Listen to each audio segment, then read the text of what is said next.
君臣早说过，太守身有要事，请君侯在后片刻。那些灾民已经等不及了，你听听外面的惨叫。凡是心怀百姓的父母官，都不会袖手旁观。我尊你是平阳侯，也算是皇亲，才放你进来。你不要敬酒不吃吃罚酒。谁对平阳侯不敬？ 下场就如此狱。区一个平阳侯，就有这等架势，不是太可笑了吗？区一个太守，却是这等架势，不是太嚣张跋扈了吗？你来就是要教训我呀？没错，我不但要教训，还要你立即开仓放粮，要你把囤积在府里的民脂民膏全都吐出来，分给百姓。你知道我是谁吗？ 博古郡太守窦权，对，我不只是这里的太守，我还姓窦，是皇亲。我这皇亲，比你这皇亲可有面子、有光彩多了。就因为你姓窦，就可以把官仓的粮堆到府里吗？看来你这府里的仓库都堆积满了吧？想高价卖出谋取暴利吗？外面饿殍处处，人相食呢，你看不到吗？那又怎样？ 天旱水灾，年年都有，年年都要开仓，那这郡府岂不亏空？这里的事由我管着，你要管事，滚回你的平阳县！大胆，大胆的是你们！平阳侯不过是依仗自己是皇上的姐夫，但是你们别忘，你们平阳侯看到了窦太主，还得叫一声姑母，何况太皇太后还在，他就是我的靠山。依你说。 权大靠山大，就可以任意妄为，就可以为了私利，不管皇上已下旨开仓，你都自作主张吗？是。今天即使是皇上来了，也要念及他老祖母的面子，让我3分。你算什么东西？你想干嘛？杀我？杀我呀！给我杀了他！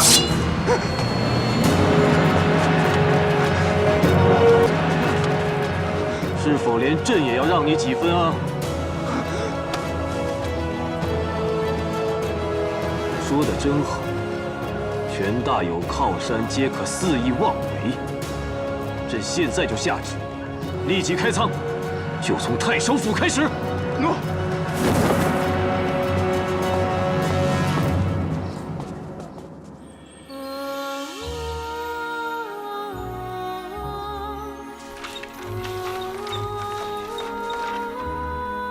奴婢觉得，既贵为天子，当心系天下，体察民情。这次出宫，真要好好视察。陛下以民为本，奴婢替百姓谢过陛下。你确实不同，明白朕。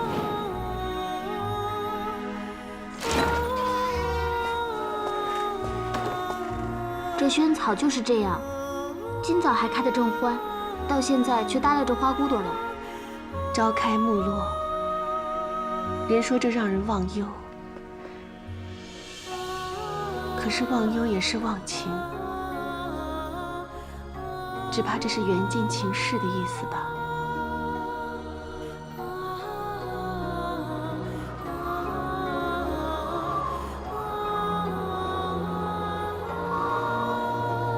这寒兰竟然能在寒冬屹立开花不止，还能吐香。 足证其坚毅不凡，不可多得。就像他，陛下，冬寒夜冷，要顾惜龙体啊。喝点酒，暖暖身吧。朕曾答应给他的住所种满兰花，这个承诺竟然还没有实现。陛下微服暗访，兴利储币都快1年了。等冬末粮荒稍缓。 或可考虑先回京城，京畿不可长久无主。余下的调动，臣愿请命替陛下分忧，请陛下主奏。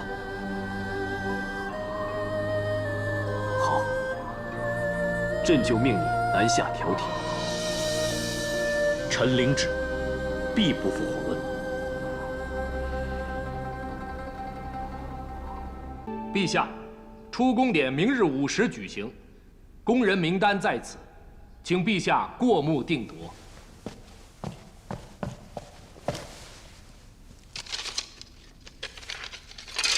陛下，启禀陛下，段仆夜快马来报，在长阳5日，粮灾已经得到缓解，请陛下放心。接下来会继续南行，再回长安。你去处理吧，朕就不看了。诺。等朕批完这些奏折之后，今晚就去掖庭吧。臣这就替陛下去安排。皇后驾到！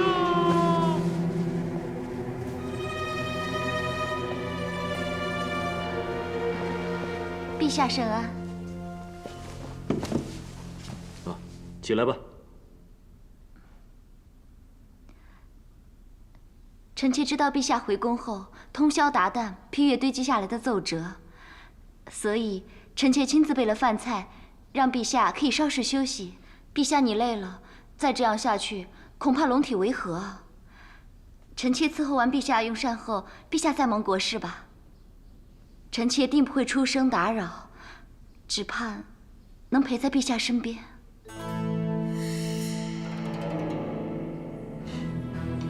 好。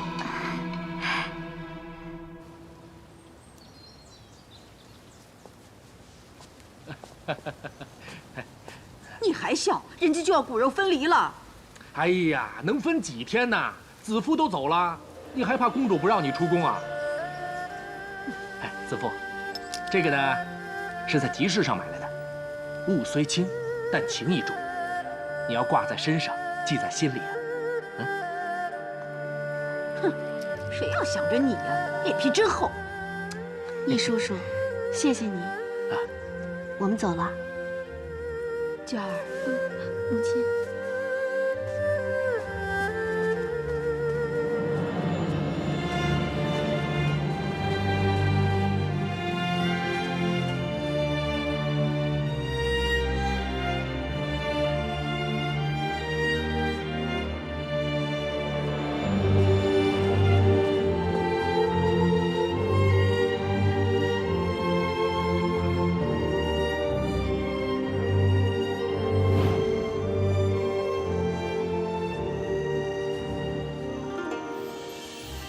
原来冥冥之中，朕与你早就有丝丝点点的牵连，而如今上苍既然如此安排，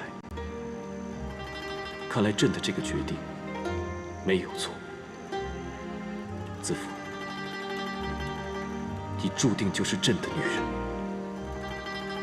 即使前面有艰难阻力，都值得朕把你留在身边。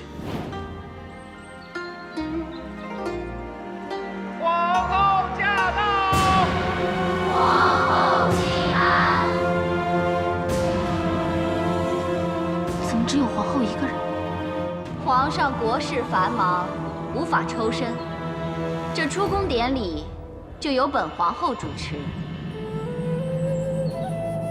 掖庭宫人恪守其责，克勤于邦，遵礼守制，敏惠柔明。今特予赐赏，以慰其劳，犒其功。皇上皇后恩泽后宫，令宫人归其家，复终身，自其阴驾，天自降福。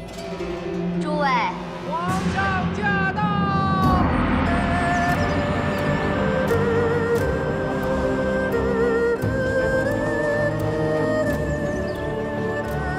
陛下晚安。参见陛下。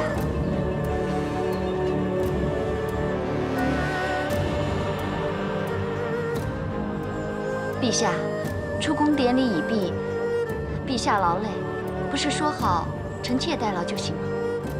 这些出宫的嫔妃侍女，或服侍过朕，或曾为朕办过事。今日出宫，朕也该亲临话别。感谢诸位报效皇室，忠心事主。今日出宫归家，祝愿以后诸凡顺遂，自其荫驾，福泽长存。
只要你和魏姬脚踏出宫门，本公主给你的赏金，足以令你下半生安枕无忧。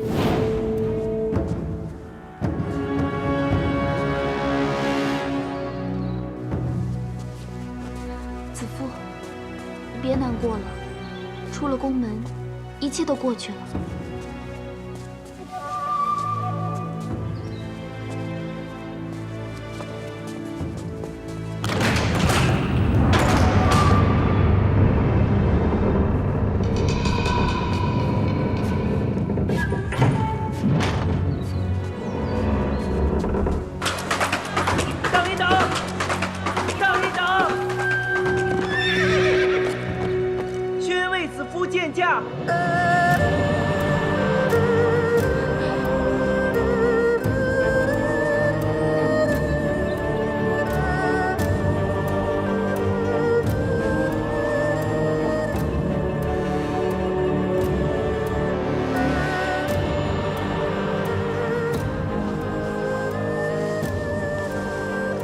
参见陛下。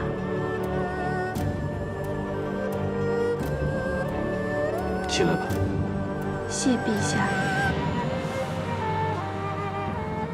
敢问陛下，召见奴婢有何吩咐？你为何要出宫？是受了威胁，还是被人为难？但愿听你一句，无可奈何。无人为迫，没被为难，更非无奈。是奴婢自愿走的。为何要走？因为奴婢没有留下的理由。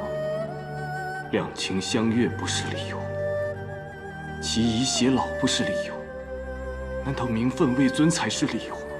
荣华未享才是理由，还是日久情疏才是理由？执君之手，同入宫门；伴君之侧，共赏殿宇。岂怪名分未尊？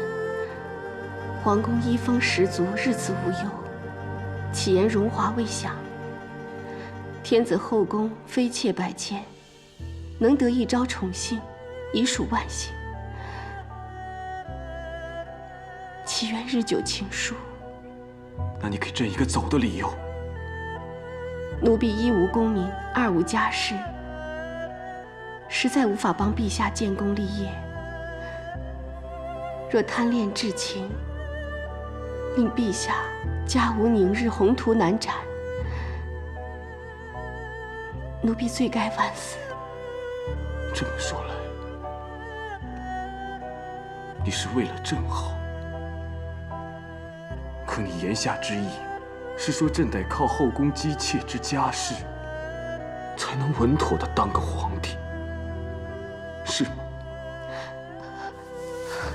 陛下恕罪，奴婢本意并非如此。可你刚才不就是这么说的吗？既然你这么为朕着想，这么一走不就如你所愿了吗？那你刚才哭什么？朕问你，你哭什么？奴婢为何而哭无关宏旨，只求陛下放奴婢出宫。你这么想出宫？好，你回答了朕，朕满意了，自然让你出宫。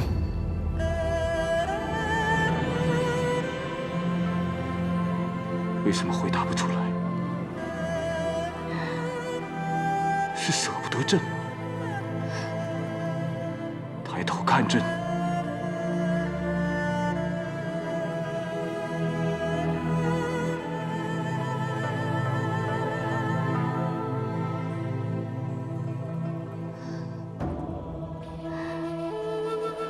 明明舍不得，却决意要走。走了，朕会心安吗？你当朕是什么人？你以为我孤身在外，不会对你怀猜？没想过玉环归在。陛下，若是你记着我的情谊，就不会为着自己无家室，怕给朕添麻烦，说走就走了。都是奴婢的错，奴婢实在不敢相信陛下思之念之，想归来相见的竟然是奴婢。为什么不敢相信？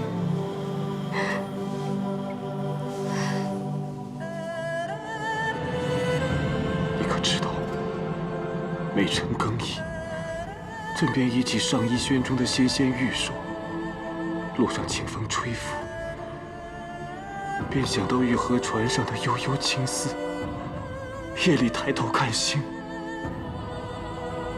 便惦记长安城里待朕守护之人。我刚才见你在出宫人队伍之中有多难受，我好想质问皇后，是否是她逼迫你离开？又猜想着，难道是朕回来之后，为了如山的奏折没有及时找你，你就失望要走？你可知道，朕心如刀割。陛下恕罪，你的确罪该万死，但是为了你的眼泪，朕可以免你死罪。只是你轻忽朕对你的宠爱，一定要重重受罚。朕罚你这辈子再也不许离开朕。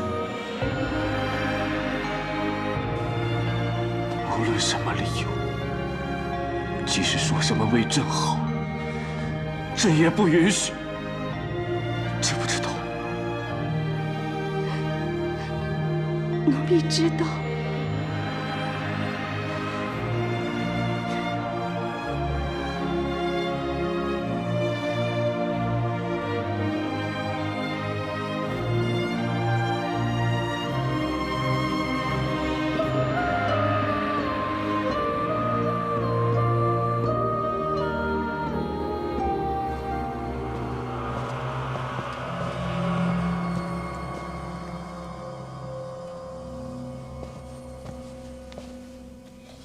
退下吧。诺。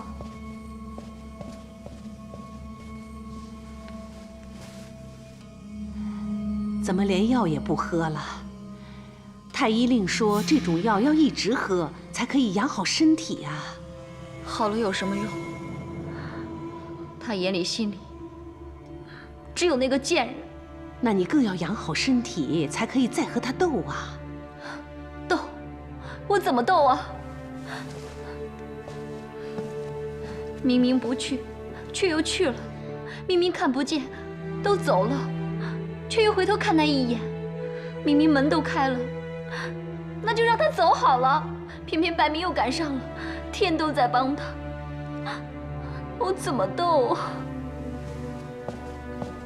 若是天要欺我娇儿，我就要同天斗；如果地要负我娇儿，我就要同地斗。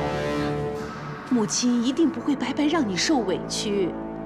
你要争要斗的第一件事，就是要先养好身体；第二件事，你就是要忍。母亲，你要我去忍一个低贱的歌姬啊？刚才皇上看见那贱人之后，有质问你吗？那倒没有。那不就是了？看来皇上还是顾念这份夫妻情分的。你忍，皇上见你识大体，自然会心存感激；如果不忍，那就军心尽失了。你要好好守候在夫君身边，讨他欢心才是啊。娇儿，如今我们就让魏姬疏于防范，再趁机抓他把柄。这就叫做将欲弱之，必固强之；将欲取之，必固与之。你母亲历经2朝前庭后宫诸般争斗，什么阴谋诡计没见过，还怕对付不了一个无权无势、无谋事的小歌姬？别担心啊。以后，朕要你每日都替朕祭神。陛下后宫姬妾如云，怎能如子夫每日替陛下祭身啊？姬妾虽多，可却只是形势所逼，非朕所要。就如皇后，大家都认为金乌之诺，朕我2人情谊早定，可许诺之时，朕还是个孩童，哪知男女之情。直到遇见你，才知道何谓挚爱深情。陛下，子夫一直有样东西想要给陛下。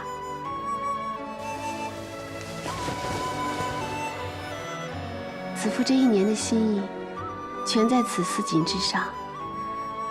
陛下出宫之后，子夫便将思念化作丝线，从抽丝到挑丝，再到织出丝锦，再用丝线将这国土一一绣上。边绣边想着陛下身在何方，在做何事。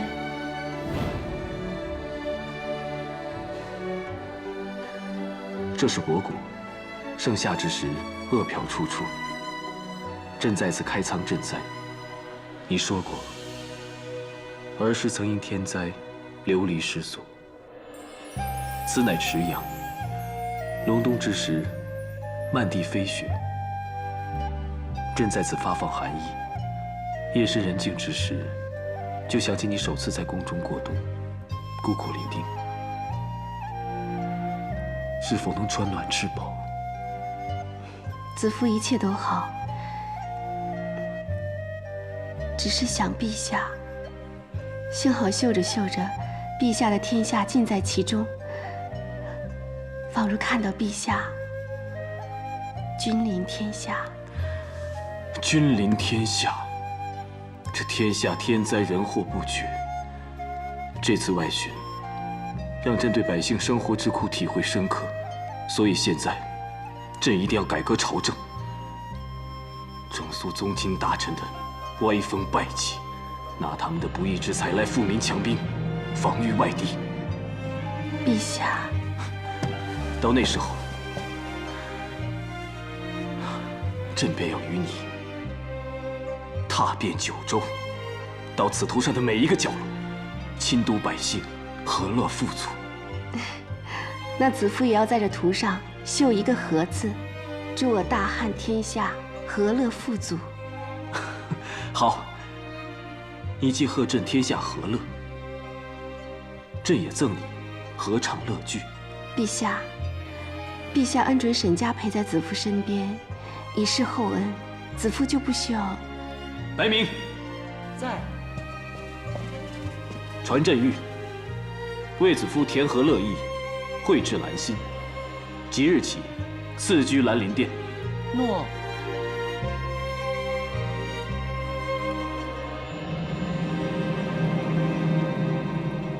哎呀，这和以前就不一样了，哎，是不是？这回就好了。哇，哎呦，真是华丽呀！哎呀呀！你看，哎，这边，你看，哎呦，真好啊！哎，你看这啊，子夫，这里精致素雅，真与你相称。皇上真是有心思呢。我就说皇上记挂我们子夫，爱屋及乌，连我和易老头都跟着迁进新殿，可见我们子夫多得宠啊！肯定很快就要封夫人了。哟，之前不是说什么帝皇无情吗？你知道什么叫此一时彼一时吗？就知道挑人错处。你呀，先好好读书，长点见识吧。喂，其实我觉得这次啊，还真的是多亏了易叔叔，要不是他送给子夫挂饰，引得皇上回头看，说不定啊，子夫出宫了，皇上也不知道呢。歪打正着走运罢了，而且是借的子夫的运。无论如何，都要谢谢易叔叔。哎，听到没有啊？听到没有？这才像话嘛！姐姐，看我带谁来贺你？段大哥。魏姬，段大哥什么时候回来的？刚从南方回来。听说你之前要出宫。都过去了。这兰陵殿看起来不错，简直是好的没话说。段大人，您回来的正是时候。今天大家在这设宴贺兰陵殿的新主，我们个个都会下厨做菜。今天啊，就把自己的拿手菜煮来一同尝一尝。好。段大哥，你也留下来吧。今天啊，姐姐亲自下厨，肯定有咱们俩愿意吃的杏花糕了。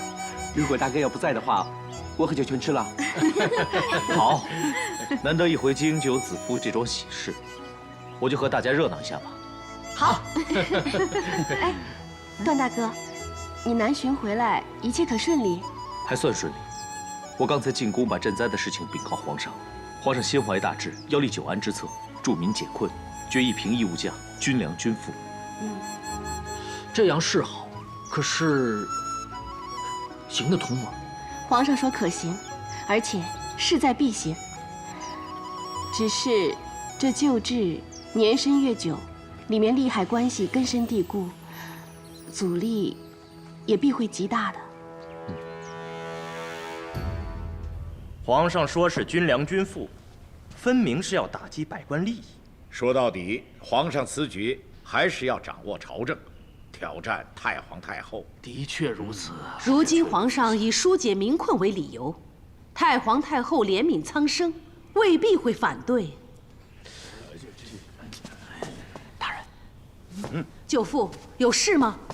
臣启来密报，吉安在河南开了粮仓。岂有此理！河南郡太守陈契，那岂不就是窦太主的夫君，唐一侯的亲侄子？吉安也真是够大胆的。臣启已说明，粮仓中是军粮，他连军粮也敢动，才叫胆大。吉安不是去河内视察火灾了吗？怎么去河南开仓？谁命他开仓的？肯定是脚趾擅开呀。舅父，你刚才说这是密报，那么皇上可知此事啊？此事皇上应该还不知情吧？那就即刻行动，时恐有变。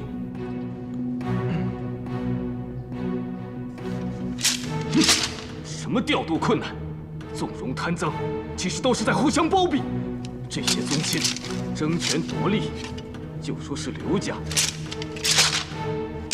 太皇太后、窦家等，还有皇太后王家，爱到自己的利益时，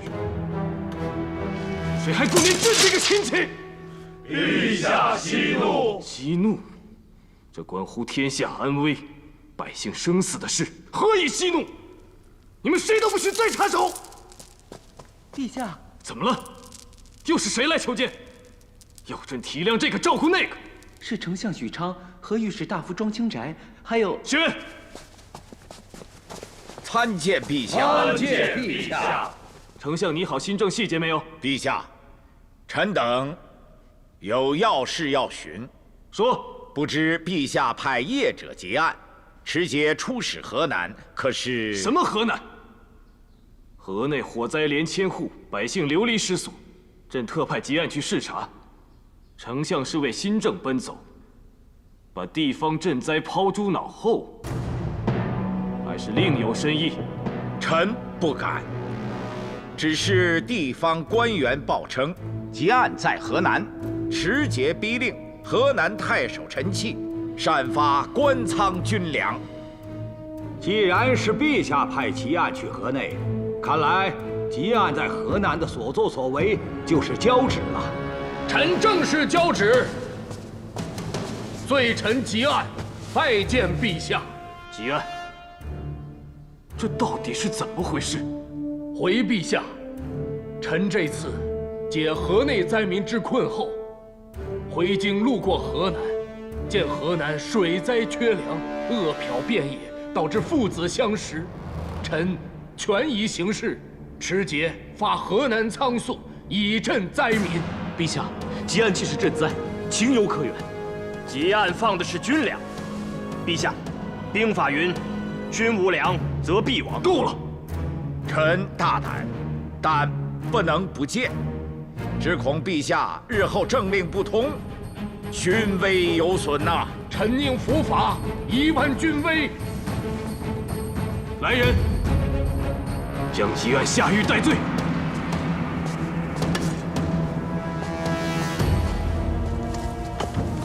陛下，一个小小的吉案已能随便开仓，若新政一出，货粮周转，朝廷鞭长莫及，恐怕天下官仓尽开，这政令万万出不得呀！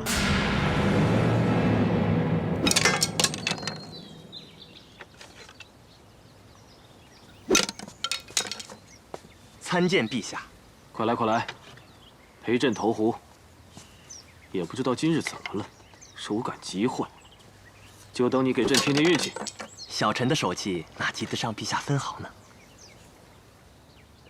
不过陛下，臣倒有一事要向陛下禀告。说。臣闻说丞相准备向东宫禀报吉案开仓之事，以此游说太皇太后力阻新政。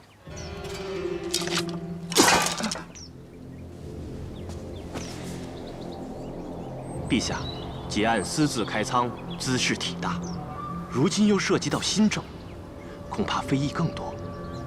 何不？不用说，新政不推，其他事朕也不管了。邓弘，传朕口谕，明日不早朝，朝政之事就由丞相许昌和御史大夫庄清宅代理。陛下，反正朕做什么都受阻。不如去赏歌舞之乐，听丝竹之声。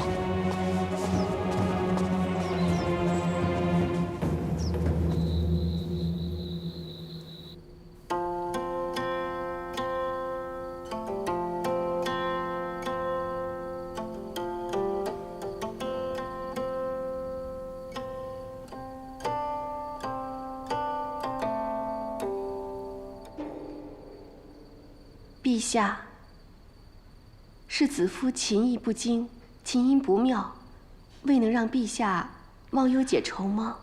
要不是你的琴音，朕的怒气早就把朕憋死了。来，子夫。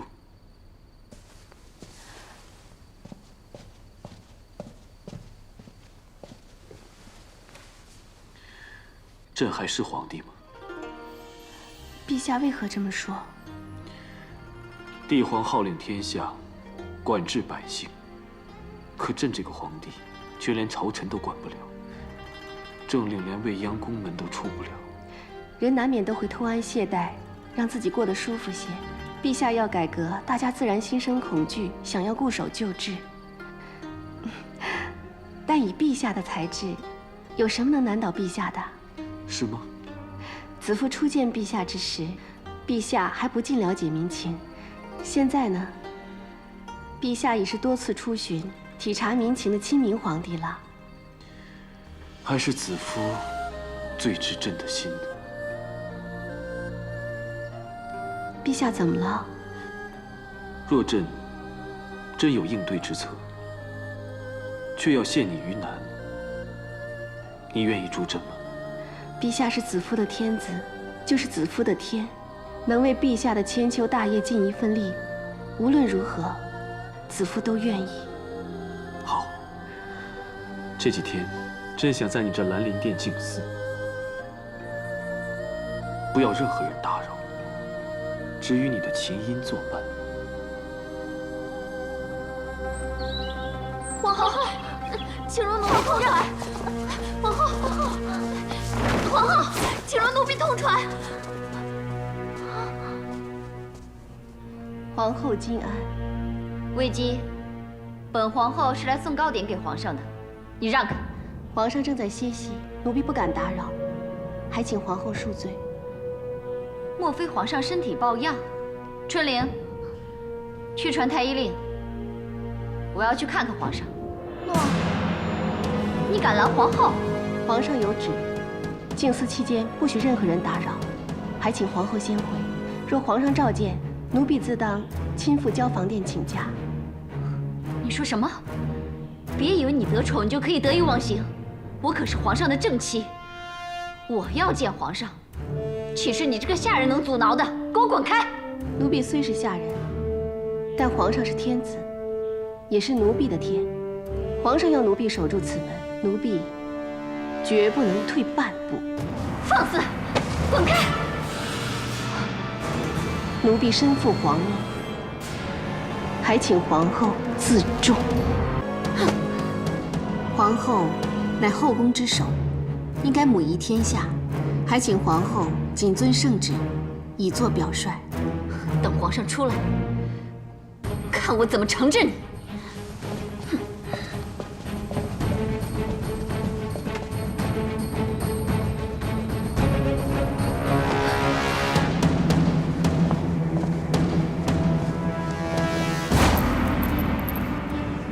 皇上是天子，也就是奴婢的天。皇上要奴婢守住此门，奴婢就绝不能退一步。奴婢身负皇命，请皇后自重，谨遵圣旨，以作表率。你的女儿，堂堂大汉的皇后，刚才就被他挡在他的门外。你叫我忍，结果我却如此受欺负。你是不是说皇上在兰陵殿闭门不出，连你都不肯见啊？哼，那很好啊。好？怎么好啊？皇上只顾着和那个小贱人同乐，连见我一眼都不肯，还吩咐那个贱人来挡我。这才好啊！真是天助我儿啊！皇上留在兰陵殿不出，越久就越足以构成魏姬魅惑圣上之罪。哼！莫西王下，褒姒灭周，女子祸国，素来是历代皇帝甚为忌防的呀。母亲说的是，这件事情要是让祖母知道，看他怎么收场。哎，你可先别着急，还要忍啊！你现在只管好好孝顺祖母，侍奉在侧。再过几天，让人看看哪一个是贤德皇后，哪一个是妖媚姬妾。到时候祖母自会为你做主的啊！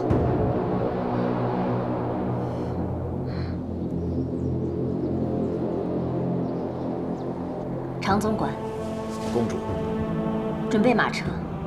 我和君侯用过早膳后，就进宫夜见皇太后。诺。还有，吩咐马奴，马车要绕道，不要经过长信殿。切记，千万别惊动太皇太后。诺。参见公主。你休假结束，来这里辞行的。是，承公主厚恩，许我在藏书阁中沉浸书海。最近一段时间，卫青受益匪浅，刚刚看到这卷，不知可否借回宫中详阅？我早就跟你说过，准你随意借阅，以后不需要再问我了。谢公主。啊，对了，你离宫之时，有没有人跟你提起皇上的事啊？皇上？何事？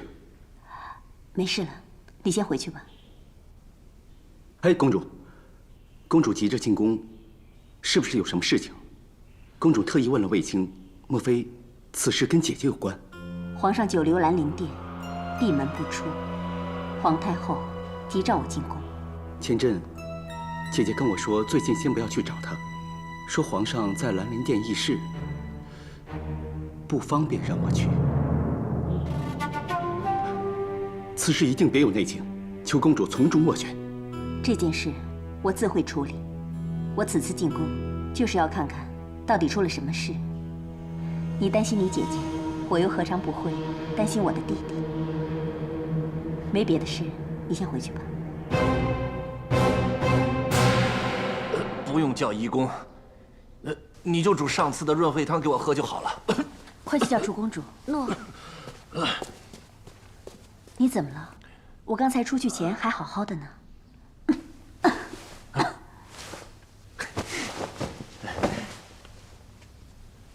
公主啊，你我果然灵犀相通，才智相当啊！都知道如今是装病最适宜。什么装病啊？啊，母后为皇上闭门不出而急召公主，此时进宫，把人请出来，则得罪皇上；请不出来，则得罪母后，甚至太皇太后。不管得罪谁啊，都没好日子过呀。真是劝也难，不劝也难。还是装病不进宫是最好啊。说起来，都怪那个卫子夫，总给我们惹麻烦。皇上留他在殿中，若他被冠以什么罪名，肯定又会牵扯到我们。如果要说为难的话，我们不入宫，就是违旨，是死罪。更何况，就算那不是皇太后和皇上，也是我的母亲和我的弟弟，怎么能不理呀？哎，公主啊，这可如何是好啊？哎呀，真是头痛啊！如果头痛的话，你就继续头痛下去吧，我自己进宫好了。哎，那最好呀。这要是出了什么岔子，还有我在外面张罗打点嘛。哎，公主啊，你一个人真的能行吗？啊，一切小心啊，记得用完早膳再起行，不要饿着啊。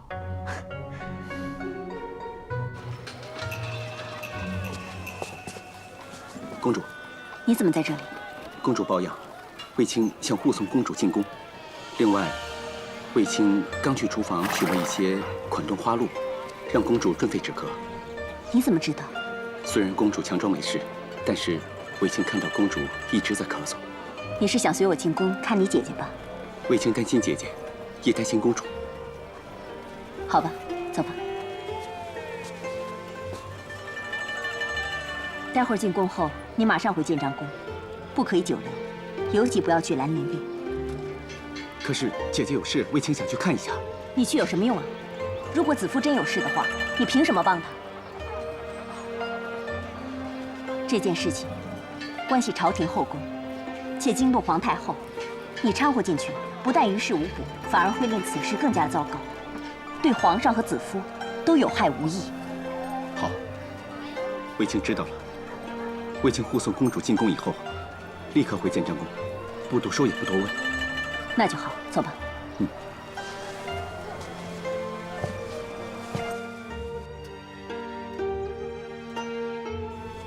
皇帝连日闭门不出，我昨日召见他都没来，今日又不早朝，实在叫人担心呢。皇上心症受阻，应该只是一时之气，所以才会。一时之气，过这几天也该闹够了。禀皇太后，马车已备好。走，去兰陵殿。女儿啊，你一直和皇帝亲厚，魏姬又是你一手提拔的，你要想办法把你弟弟劝出来，否则这事让你祖母知道，后果不堪设想。祖母也是很疼皇上的，只要跟祖母好好说明，祖母她也不会。只怕有人添油加醋。魏姬先前与皇后母女风波不断，我听说这魏姬连皇后都敢拦阻，我倒要看看，我这个皇太后去，她敢不敢拦？哼，走。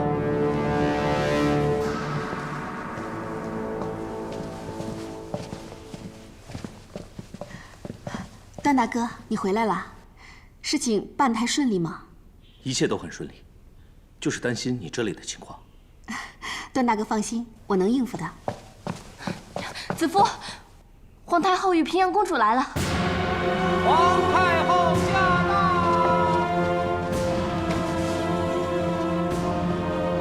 参见皇太后，参见公主。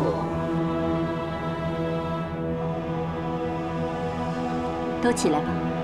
谢皇太后，谢公主。皇上多日闭门不出，皇太后担心皇上龙体，过来探视。魏姬，去把皇帝请出来。请皇太后恕罪，皇上不想见人。皇帝连亲母都不见，还是你不让皇帝见？请皇太后恕罪，奴婢不敢。魏姬，宫中谣言已起，说皇上沉迷声色，荒废政事。如若事情闹大的话，只怕会玷污皇上英名。皇上并非沉迷声色，只因朝事不顺，心情烦躁，才会闭门静思。还请皇太后、公主明察。皇帝既是心烦国事，平阳，你进去替亲弟分分忧。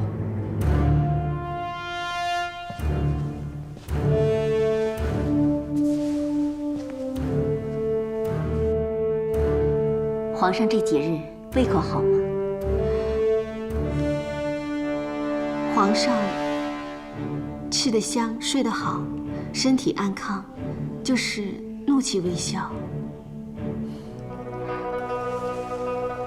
母后，以往弟弟心烦，都是食不下咽，睡不康宁，每每要策马出外，奔跑涉猎才能舒坦，但如今却一反常态。而且，此人乃跟在皇上身边的七门仆射段宏，此刻却持剑在此。孩儿相信，这该是皇上的安排，未必就是贪恋美色。母后，还是等皇上出来再问吧。我愿意等。太皇太后可不一定就此作罢。太皇太后驾到！参见太皇太后。恭迎太皇太后。都起来吧。谢太皇太后。参见皇太后。平身。谢皇太后。母后要想见谁，去把他召到长信殿便可，何须移驾到此？多日不见皇帝，再不亲自来巡，恐怕就见不到孙儿了。彻儿是忧心国事，皇帝一心为国，是件好事，但国家大事不能轻率。许昌他们反对推行新政，也只是谨慎行事，皇帝听不进去也就罢了。可是现在居然不上早朝，还久居妃妾殿中，这像话吗？娇儿，你亲自去请你夫君出来，和许昌等众臣子当着哀家的面好好聊聊国事。祖母，上次我要去，被指不自重，这次我可不敢去，怕有损皇后威仪，伤了皇后的体面。说这话就不失威仪吗？你是我大汉的皇后，大汉后宫有什么地方是你皇后不能去的？诺。好妹妹，先国而后家，皇上乃一国之君，既然已经下了圣旨，不准打扰。如果贸然闯入，恐怕不太好吧？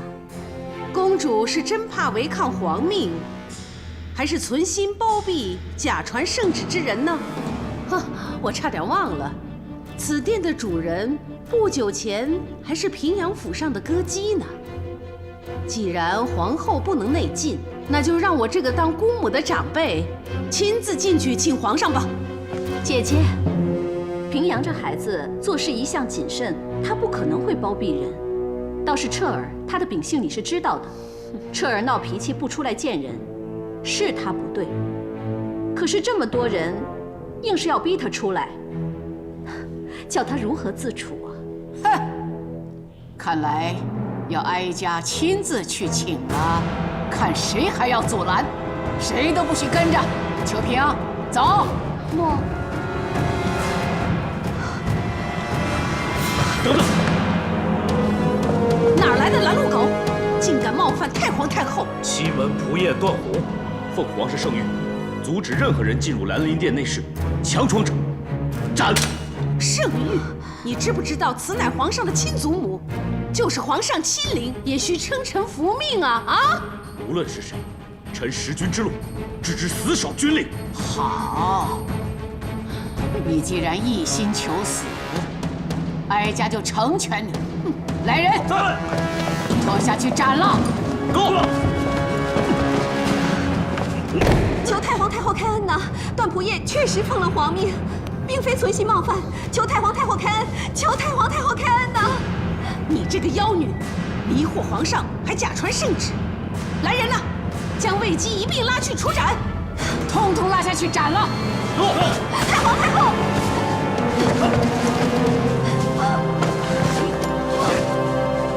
混蛋哥不要！皇上不在兰陵殿。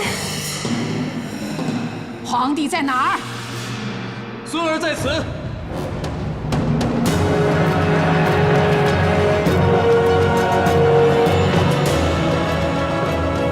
参见皇上。都起来吧。是皇上。太皇太后吉安。皇太后万安。太皇太后，孙儿离宫，亲自去了河南，查吉案开仓之事。既是查案，光明正大，又何必故弄玄虚？彻儿，这到底是怎么回事啊？苏母母后，河南太守陈器告吉案，擅发军粮，孙儿深觉不妥，但不想奸臣有机防范。只有假以闭门，暗网查查。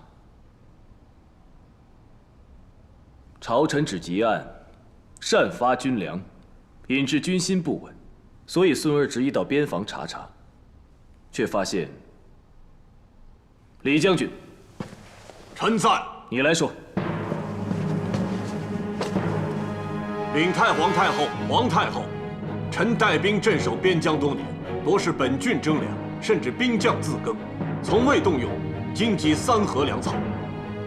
河南太守陈器诬告吉案，其实是记恨私卖储粮，谋利不成，却罔顾受灾百姓的性命。孙儿已把如此奸佞之徒就地正法了。杀得好！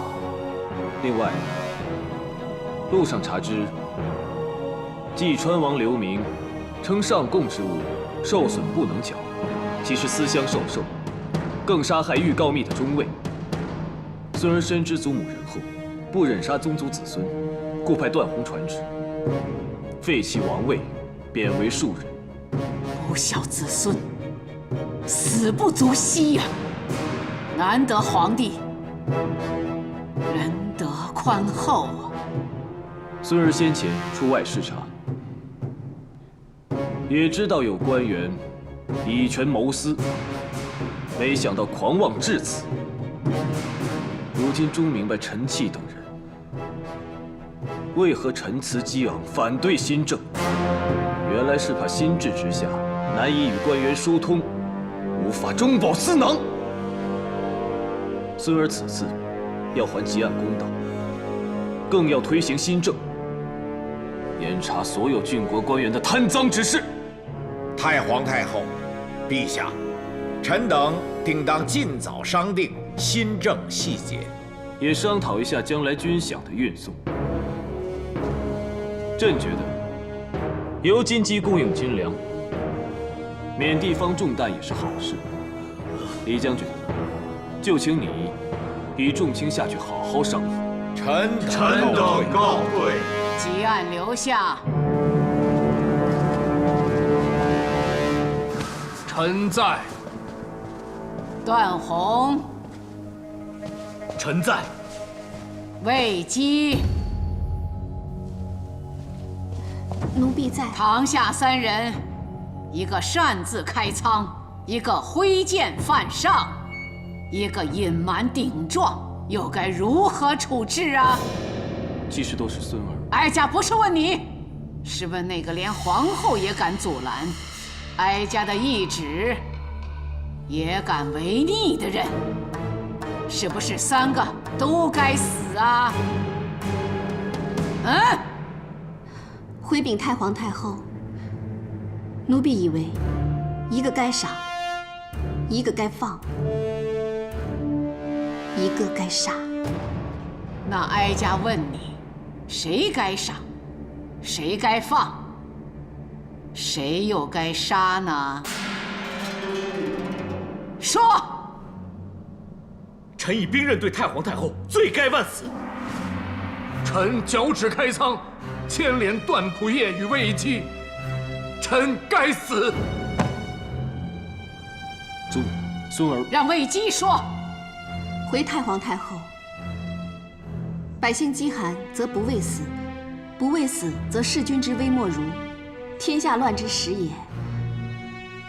吉安虽交之有过，但其放粮之举，抚黎民于水旱之患，止祸乱于未发之前，显皇上以仁德之名，应记一功，功过相抵，该放。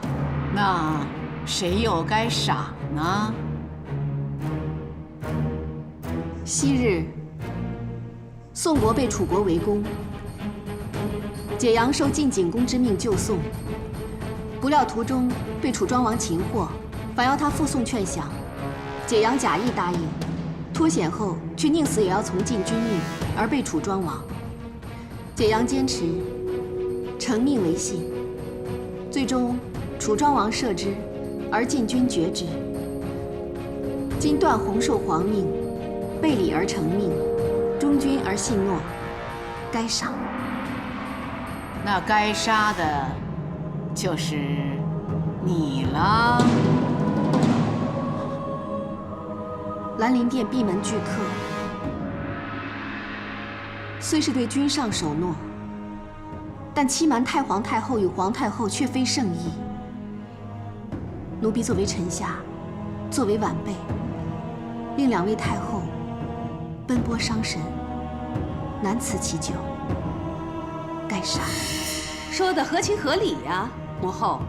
如此说来，吉安是该放，段宏是该赏，哼，魏姬是该杀。祖母，魏姬助孙儿查办奸佞，虽然欺瞒2位太后，却情有可原。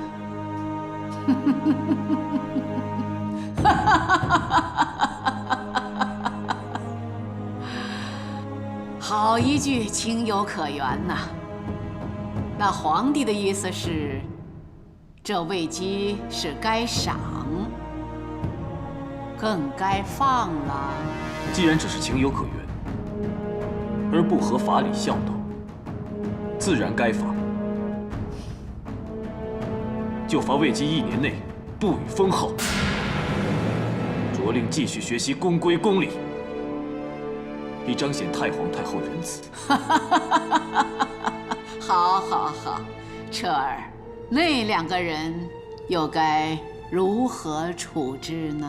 吉安开仓赈灾，功过相抵，迁为荥阳令。段宏冒死守命，忠信可嘉，赏金500。你等3人还不快谢恩？谢太谢太后、皇太后、皇上隆恩。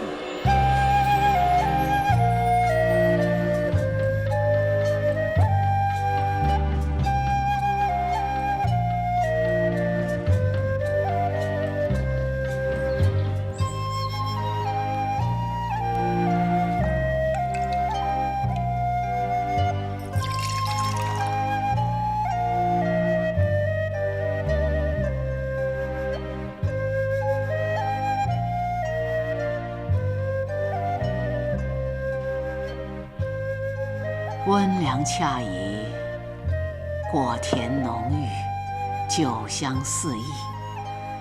彻儿果然长大了，再不是祖母强拉硬抱都坐不住的毛躁小子了，越来越有人君之仪了。是祖母教导有方。这一口温酒，只是水、火和果肉的交融，尚且要细心慢煮，何况错综复杂的国事呢？祖母是指孙儿处置以权谋私的陈气和刘明太过分。奸佞之臣，杀以警重，处置得宜，皇上统帅百官，管理朝政，君主立威，更是无可厚非呀。谢祖母，孙儿今后定当尽心尽力，让百姓依风始祖。彻儿有此决心，祖母就放心了。把你祖父与父皇的基业交给你，只是立国策，不同于执法，不能一步登天。祖母还是不赞成孙儿除旧弊，行新制。治国如饮热酒，喝得过急只会烫嘴伤身，先小尝室温，不急慢饮，才能暖胃怡情。是，祖母。祖母并非要阻你行事，只是哀家身历3朝，深感人心难测，众志难统。为君者若不谨慎，不得百官拥戴，往后的事只会更难呐。孙儿明白，那孙儿就不着急，先找个郡，试行新政，行之有效，再广而推之。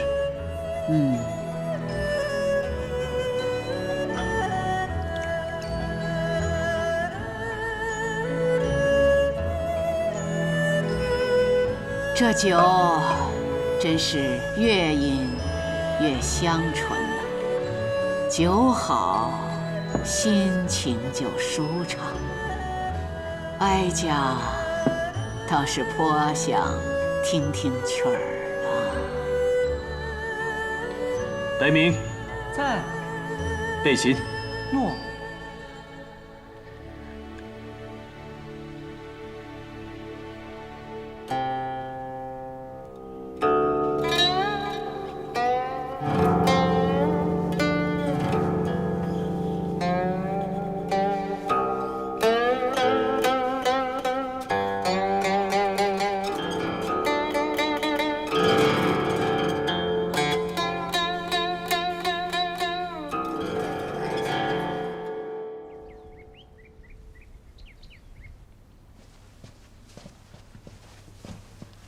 来，叫。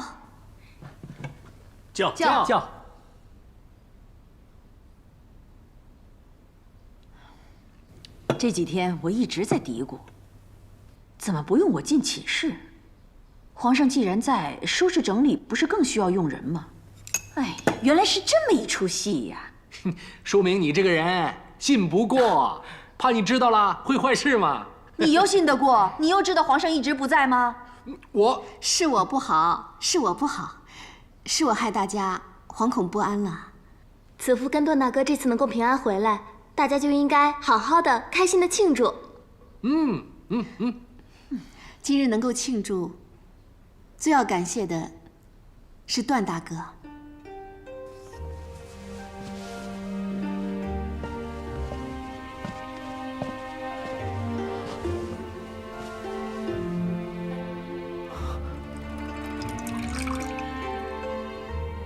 如果没有段大哥舍命拖延，子夫啊早已成为刀下魂了。我只是受了皇命，倒是倒是魏姬在危急关头舍身相救，段某敏感妩媚。我视段大哥为亲兄，莫说段大哥是为我而犯险，就是你遇上危险，我也断不能坐视不理。好了，姐姐，段大哥，你们这么客气干什么？我们就是一家人嘛。我无亲无故，你们确实就是我的家人。就是嘛，我相信终有一天，一定会与父亲团聚的。其实段大哥跟我们互相照顾，大家早就像亲人了。对，像亲人一样。为了亲人，为了一家人，叫。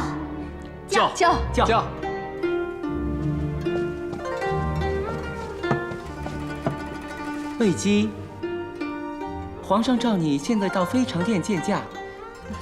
有劳了，我即刻过去。如今皇上才是我们子夫最亲的人呢。哎，我们全都是亲人啊！子夫，你快去吧，我们继续啊！叫，来，叫。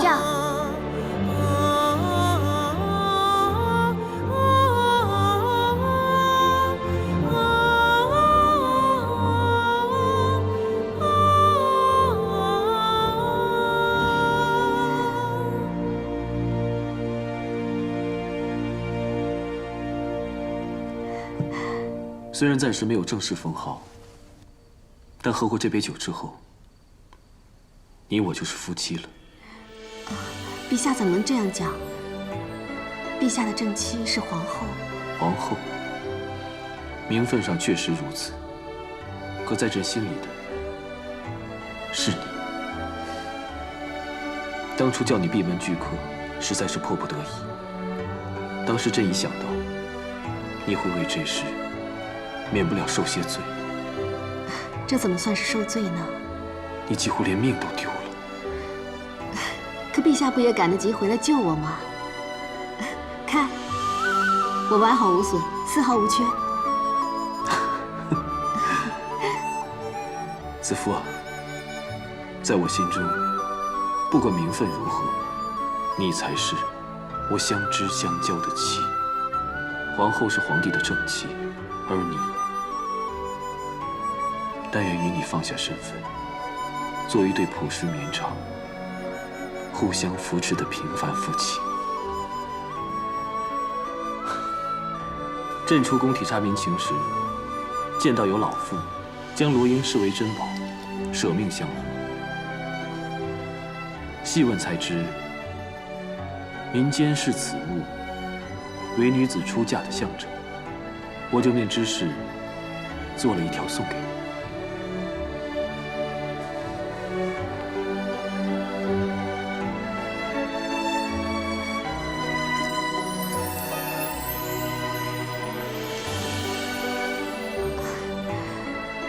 在子夫的故乡，女子出嫁，母亲会一边叮嘱，一边为心腹系上罗缨。只可惜，子夫没有这个机会了。你当初进宫的时候，连个正式的仪节都没有，这罗缨就聊作弥补吧。子夫为我系身，我为子夫系罗缨。陛下，当年高祖皇帝与戚夫人也曾以五色缕相机定情，名为相连爱。送你此物，也是以一缕细丝，紧系你我一生情分。但愿执君之手，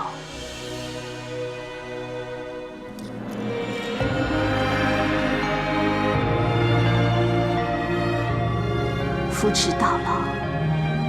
如今朕内有贤妻支持，祖母信任，外有段宏吉案等忠臣守护，朕定要有所作为，不辜负你们的舍身相助。